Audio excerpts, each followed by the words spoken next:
जेहेतु पूर्व video part 1 भिडियोटा को आम आलोचना करदे बर्तमान पार्ट 2 भिडियो को आपण बहुत बहुत स्वागत। एजी सहित कथा किसी शॉकिंग डाटा आपको देलु पूर्व भिडियो मानक बर्तमान आउ कि शॉकिंग डाटा देवु ये भल भाव में जानीपर प्रकृत में आगू कौ सिलेक्शन होगा जाऊँगी कहीं कहीं उत्तर मध्य आप भिडियो माध्यम ही पाइबे। प्रथम जुक्ति थी एडवोकेट जनरल जो resolution says preference will be must followed with merit not says merit will be followed with preference. आपण मैंने भल भाव सेन्टेन्सटा बुझिपारे सी कहवा कथा रेजुलेशन लिखाई preference will be followed with merit माने प्रिफरेंसटा जोटा प्रिफरेंस आपड़ डिस्ट्रिक्ट जो डिस्ट्रिक्ट की सेटा सदाबले आपणकर से डिस्ट्रिक्ट वाइज मेरिट की फॉलो करेंगे माने से डिस्ट्रिक्टर मेरिट जिते जन भी से आटा को आप्लाय कर डिस्ट्रिक्ट की से अनुसार आपणकर से डिस्ट्रिक्ट कटकटा केते जीव हेडू निर्धारण करा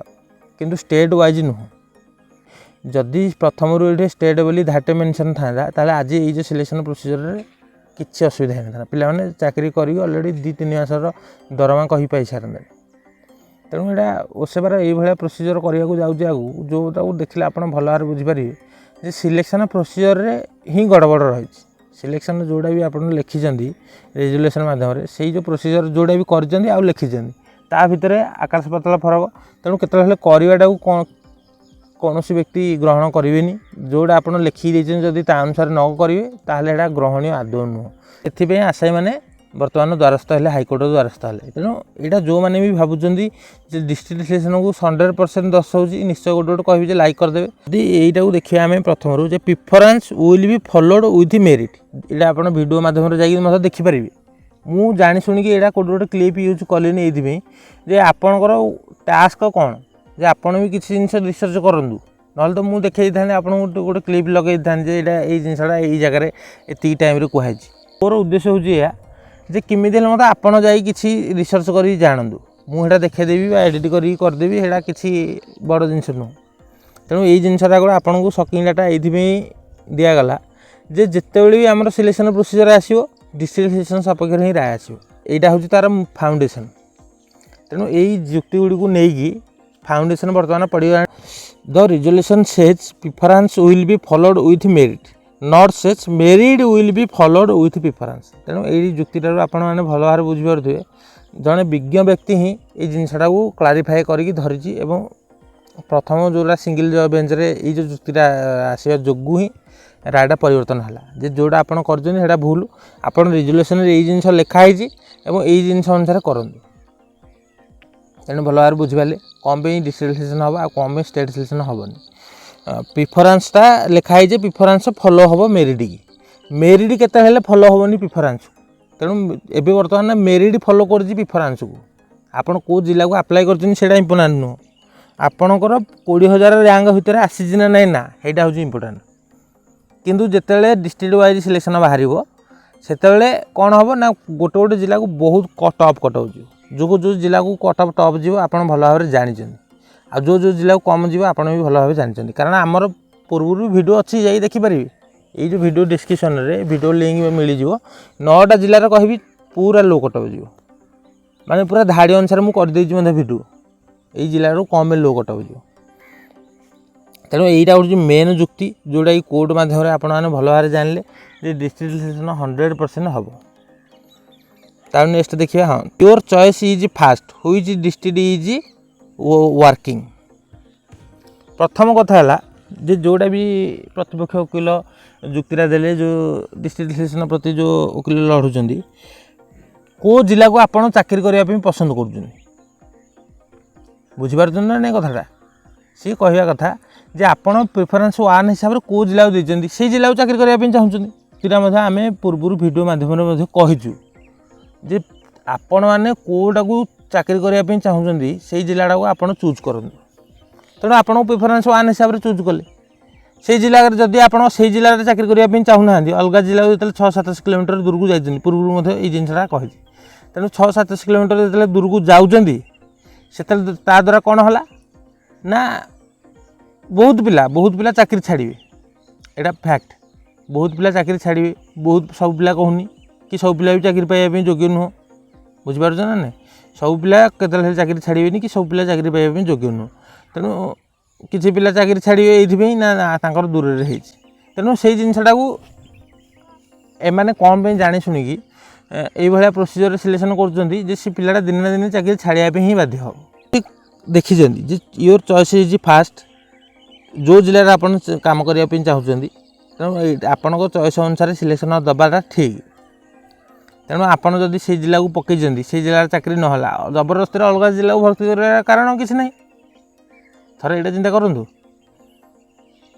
ତାଠୁ ନେକ୍ସଟ ଦେଖିବା ଡ୍ରାଫ୍ଟ ମେରିଟ୍ ଲିଷ୍ଟ ଉପରେ ଆସିଲା ଏବଂ ମାଷ୍ଟର ମେରିଟ୍ ଲିଷ୍ଟ କମ୍ବିନେସନ୍ ଉପରେ ଗୋଟେ କୋଶ୍ଚିନ୍ ଆସିଲା। ଯଦି ଦେଖିବେ ଆମେ ମଧ୍ୟ ଏଇଟା ପ୍ରୋଭାଇଡ଼ କରିଛୁ ଆମ ଭିଡ଼ିଓ ମାଧ୍ୟମରେ। ଏଇ ଡାଟା ଯେତିକି କୋର୍ଟ ମାଧ୍ୟମରେ ପ୍ରେସ୍ ହେଇଛି ଆମେ ସବୁକିଛି ଡାଟା ବି ପ୍ରୋଭାଇଡ଼ କରିଛୁ। ଆମର ପୂର୍ବରୁ ଭିଡ଼ିଓ ଅଛି ନା, ଏବେ ଆଉ ତ ସେମିତି କିଛି ଅପସନ୍ ନାହିଁ ଯେ ଏଇ ଡେଟ୍ରେ ଅପଲୋଡ଼ କରିଦେବୁ।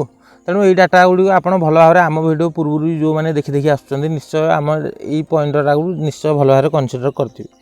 ଡ୍ରାଫ୍ଟ ମେରିଟ୍ ଲିଷ୍ଟରେ ଯେଉଁମାନେ ବି ଚାକିରି ପାଇଛନ୍ତି, ମାନେ ଯେଉଁମାନେ ବି ଅଛନ୍ତି ଲିଷ୍ଟରେ ଡ୍ରାଫ୍ଟ ମେରିଟ୍ ଲିଷ୍ଟରେ, ଆଉ ସେମାନଙ୍କର ମାଷ୍ଟର ମେରିଟ୍ ଲିଷ୍ଟ ଯଦି ଦେଖିବେ ସେଇ ପର୍ଟିକୁଲାର ଡିଷ୍ଟ୍ରିକ୍ଟରେ ଆପ୍ଲାଏ ନଥିଲା। ଏଇଟା କୋର୍ଟରେ ପେଶ ହେଇଛି, କିନ୍ତୁ ଏଇଟା ବି ଓସେବା ରାଜି ହେଉଛି ଯେ ହଁ ଗୋଟେ ଡିଷ୍ଟ୍ରିକ୍ଟର ପିଲା ଆପ୍ଲାଏ କରିଦେଇ ସାରିଲା ପରେ ଆଉ ଗୋଟେ ଡିଷ୍ଟ୍ରିକ୍ଟ ସେ ପାଇଛି। ଏଇଟା ଫ୍ୟାକ୍ଟ। ଗୋଟେ ପ୍ରିଫରେନ୍ସ 1 ଗୋଟେ ଡିଷ୍ଟ୍ରିକ୍ଟରେ ଦେଇଛି, କିଛି ପିଲା ଆଉ ଗୋଟେ ଡିଷ୍ଟ୍ରିକ୍ଟରେ ମଧ୍ୟ ପାଇଛନ୍ତି। ଏଇଟା ସେମାନେ ଗ୍ରହଣ କରୁଛନ୍ତି। ତେଣୁ ଏଇଟା ଗ୍ରହଣ ନ କରିବାର କୌଣସି ବି ଯୁକ୍ତି ବି ନାହିଁ। କାହିଁକିନା ଆମ ପାଖରେ ସବୁକିଛି ଆଗରୁ ଲିଷ୍ଟ ଅଛି, ମାଷ୍ଟର ମେରିଟ୍ ଲିଷ୍ଟ ଅଛି, ଡ୍ରାଫ୍ଟ ଲିଷ୍ଟ ଅଛି। ତେଣୁ ମାଷ୍ଟର ମେରିଟ୍ ଲିଷ୍ଟରେ ଦେଖିଦେବା ଯେ ଏଇ ପର୍ଟିକୁଲାର ଆପ୍ଲିକେସନ୍ ନମ୍ବରଟା କେଉଁ ଜିଲ୍ଲାକୁ ଆପ୍ଲାଏ କରିଛି। ଏଇଟା ମଧ୍ୟ ମୁଁ ଆପଣଙ୍କୁ ଜିଲ୍ଲା ୱାଇଜ୍ ବାହାର କରିକି ଦେଇଛି ଯେ ପର୍ଟିକୁଲାର ଏଇ ଯେଉଁ ଡିଷ୍ଟ୍ରିକ୍ଟର ପିଲାମାନେ କେଉଁ ଜିଲ୍ଲାକୁ ଆପ୍ଲାଏ କରିଛନ୍ତି। ତେଣୁ ଏଇଟା ନୂଆ ଜିନିଷ ନୁହଁ କିଛି, ଯେଉଁଟା ବି ଆପ୍ଲାଏ ହେଇଛି ବା ଯେଉଁଟା ବି କୋର୍ଟ ମାଧ୍ୟମରେ ପେଶ ହେଇଛି। ଡ୍ରାଫ୍ଟ ମେରିଟ୍ ଲିଷ୍ଟରେ ଗୋଟେ ଲିଷ୍ଟରେ ଗୋଟେ ଜିଲ୍ଲାର ପିଲା ଯେଉଁ ଜିଲ୍ଲାକୁ ସେ ପର୍ଟିକୁଲାର ଆପ୍ଲାଏ କରିଛି ସେଇ ଲିଷ୍ଟଟା କହିବି ଯେ ସେଇ ଯେଉଁ ପର୍ଟିକୁଲାର ଡିଷ୍ଟ୍ରିକ୍ଟରେ ନ ପାଇ ଆଉ ଗୋଟେ ଡିଷ୍ଟ୍ରିକ୍ଟରେ ପାଇଛି। ଏଇଟା ସେମାନେ ଦେଖିଛନ୍ତି ଏବଂ ଏଇ ଜିନିଷଟା ମଧ୍ୟ ଠିକ୍। ଏଇଟା କୌଣସି ବ୍ୟକ୍ତି ବି ନ ମାନିବାର ବି କୌଣସି ଉଦ୍ଦେଶ୍ୟ ହିଁ ନାହିଁ। କାରଣ ଆମ ପାଖରେ ପୂର୍ବରୁ ଲିଷ୍ଟ ଅଛି, ଏବେ ମଧ୍ୟ ଲିଷ୍ଟ ଅଛି, ସଦାବେଳେ ଆମ ପାଖରେ ଲିଷ୍ଟଟା ପୂର୍ବରୁ ହିଁ ଅଛି। ତେଣୁ ଏଇ ଜିନିଷଟାକୁ ସେମାନେ ବି ଗ୍ରହଣ କରିବେ, ସମସ୍ତେ ଗ୍ରହଣ କରିବେ। କେବଳ ଷ୍ଟେଟ୍ ସିଲେକ୍ସନ୍ ଆଉ ଯେଉଁ ଡିଷ୍ଟ୍ରିକ୍ଟ ସିଲେକ୍ସନ୍କୁ ନେଇକି ଏଇଟା ଗ୍ରହଣ କରିପାରୁନାହାନ୍ତି। ତାପରେ ନେକ୍ସଟ ଦେଖିବା। ଦେଖନ୍ତୁ ଦିସ୍ ଇଜ୍ ଯେ ତାପରେ ସେଠୁ ଯୁକ୍ତି କଲେ କ'ଣ ନା ଦିସ୍ ଇଜ୍ ଯେ ଡିଷ୍ଟ୍ରିକ୍ଟ କ୍ୟାଡର ପୋଷ୍ଟ। ଆପଣମାନେ ଭଲ ଭାବରେ ଜାଣିଛନ୍ତି ଯେ 75 ବର୍ଷ ହେଲା ରିକ୍ରୁଟମେଣ୍ଟ ପ୍ରୋସେସ୍ କେମିତି ହେଉଛି ନା ଡିଷ୍ଟ୍ରିକ୍ଟ ୱାଇଜ୍ ସିଲେକ୍ସନ୍ ହେଉଛି। ବର୍ତ୍ତମାନ ଗୋଟେ ଓସେବା ଏଇଭଳିଆ ପରିସ୍ଥିତିରେ ସୃଷ୍ଟି କରିଦେଇଛି ବା ରିଜୁଲେସନରେ ସେଇ ଜିନିଷଟା ମେନସନ୍। ମୁଁ ମନା କରୁନି ଯେ ଏଇଟା ଷ୍ଟେଟ୍ ସିଲେକ୍ସନ୍ ନ ହେଉ ବୋଲି, ଷ୍ଟେଟ୍ ସିଲେକ୍ସନ୍ ହେଉ, କିନ୍ତୁ ସେଇଟା ରିଜୁଲେସନରେ ଲେଖା ହେଇଥିଲେ ହେବା ଦରକାର।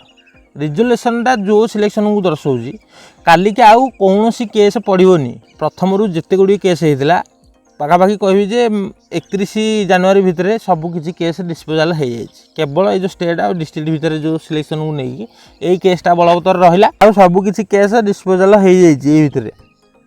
କେବଳ ଏତିକି ରହିବ ଅନୁରୋଧ ଯେ ଭିଡ଼ିଓକୁ ଗୋଟେ ନିଶ୍ଚୟ ଲାଇକ୍ କରିଦେବେ। ବହୁତ ପରିଶ୍ରମ କରିବା ପରେ ଏଜେଙ୍କ ସହିତ କଥାବାର୍ତ୍ତା କରିସାରିବା ପରେ এই ভিডিওটাକୁ ଆଣିଛୁ ଏବଂ ଗୋଟେ ଲାଇକ୍ କରିଦେବେ ଏବଂ ଚ୍ୟାନେଲକୁ ସବସ୍କ୍ରାଇବ୍ କରି ରଖନ୍ତୁ। ଏଇଭଳିଆ ଲାଟେଷ୍ଟ ଅପଡ଼େଟ୍ ନିଶ୍ଚୟ ଆପଣ ଆମ ଚ୍ୟାନେଲ ମାଧ୍ୟମରେ ପାଇଯିବେ।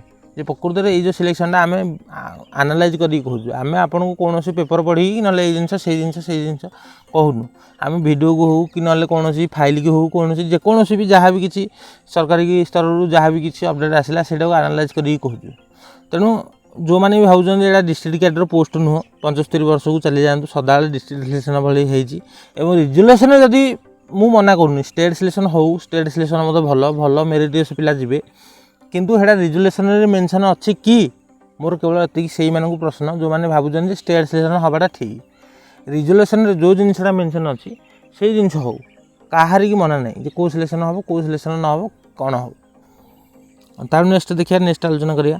ଏଇଟା ହେଉଛି ଆଉ ଗୋଟେ ପୁରା ବିଗ୍ ପଏଣ୍ଟ କହିବି ଯେ ଆସିଲା, ଅନଫେୟାର ହେଇଛି ସିଲେକ୍ସନରେ। ଏଇଭଳିଆ ସିଲେକ୍ସନର ପ୍ରୋସିଜରରେ ହେଇଛି। ଆପଣ ପୂର୍ବରୁ ମଧ୍ୟ ଦେଖେଇଛି ଯେ ପୂର୍ବ ଭିଡ଼ିଓରେ 176ରୁ ପିଲା କଟିଛନ୍ତି। 176ରୁ ପିଲାମାନେ କହିବେ ଯେ କେଉଁଠି ପ୍ରମାଣ ଅଛି? ଆପଣ ହାଇକୋର୍ଟ ଭିଡ଼ିଓକୁ ଯାଆନ୍ତୁ, ସେଇଠି ଯାଇକି ଦେଖନ୍ତୁ ଯେ କୋର୍ଟରେ ଏଇ ଜିନିଷଟା ପ୍ରମାଣ ହେଇଛି। ଡିଷ୍ଟ୍ରିକ୍ଟ ସିଲେକ୍ସନକୁ ଚାହୁଁଥିବା ଓକିଲ ପ୍ରମାଣ କରି ଦେଖେଇଛନ୍ତି ଯେ 176ରେ ପିଲା କଟିଛନ୍ତି, 146ରେ ପିଲା ପାଇଛନ୍ତି। ତାହାର 176 ମାର୍କ ଯିଏ ବି ସିକ୍ୟୁର କରିକି ରଖିଛି, ଯଦି ସେ ଲିଷ୍ଟରୁ କଟିଛି, ତାର ଆନ୍ସର କିଟା କୋର୍ଟ ମାଧ୍ୟମରେ ଦିଆଯାଇଥିବ। କାରଣ ଆପଣ ଗୋଟେ ବିନା ପ୍ରମାଣରେ କୌଣସି ବି ଯୁକ୍ତି କରିପାରିବେନି କୋର୍ଟରେ। ତେଣୁ ଆପଣ ଯେଉଁଟା ବି ଯୁକ୍ତି କରୁଛନ୍ତି ସେଇ ଜିନିଷର ପ୍ରମାଣ ଆପଣଙ୍କ ପାଖରେ ଥିବା ଦରକାର। ଯଦି ପ୍ରମାଣ କିଛି ନାହିଁ, ସେ ଯୁକ୍ତିର କିଛି ଭ୍ୟାଲିଡିଟି ହିଁ ନାହିଁ। ଏଇଟା ହେଉଛି ଫ୍ୟାକ୍ଟ।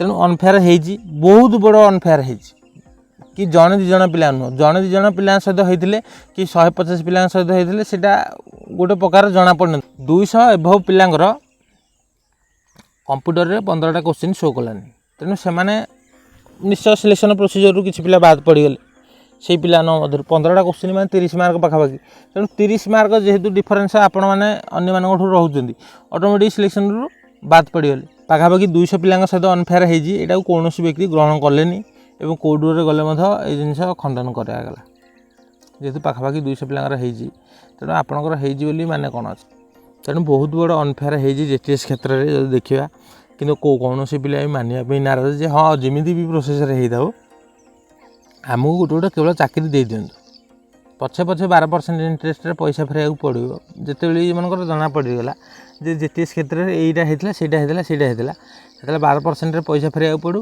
किंतु बर्तमान चाकरी मिलू जोटा को आप देखी सारे भल भाव बुझीथे जे कौ सिलेक्शन हाँ जाऊँगी और लास्ट को जज गोटे जुक्ति उपस्थापन कले यहाँ जे आर्टिकल 14 और 16 को भायोलेट कर ना आर्टिकल 14 हूँ कौन आईन आखिर समस्त सामान आपने भल भाव जानते आउ 16 आर्टिकल यहाँ कहूँ जे आपड़ चाकरी क्षेत्र में समस्त सामान सुजोग दिहब समानता अधिकार जो इक्वालिटी बिफोर ल जोड़ा रोचे तेणु आईन आखिर समस्त सामान और चाकरी क्षेत्र में समस्त सामान सुजोग दिज्व तेणु यहाँ पूर्व आम आलोचना करूँ ये जो जुक्तिटा जी भी से जज उपस्थापन करते स्टेट सिलेक्शन को चाहूता वकिलों जुक्ति खंडन कर डिस्ट्रिक्ट सिलेक्शन चाहूा जुक्ति जोड़ा भी वकिल कहते जुक्तिटा को खंडन कर केवल यही गोटा पॉइंट रे क्लोज कर सी जहाँ भी किसी भी जुक्ति उपस्थापन कर डिस्ट्रिक्ट सिलेक्शन चाहूता वकिल तेणु जुक्ति की आदौ किसी भी खंडन हो पारनी केवल लास्ट को यही जिनसा कहीकि क्लोज कले तेणु आउ किसी प्रमाण एविडेंस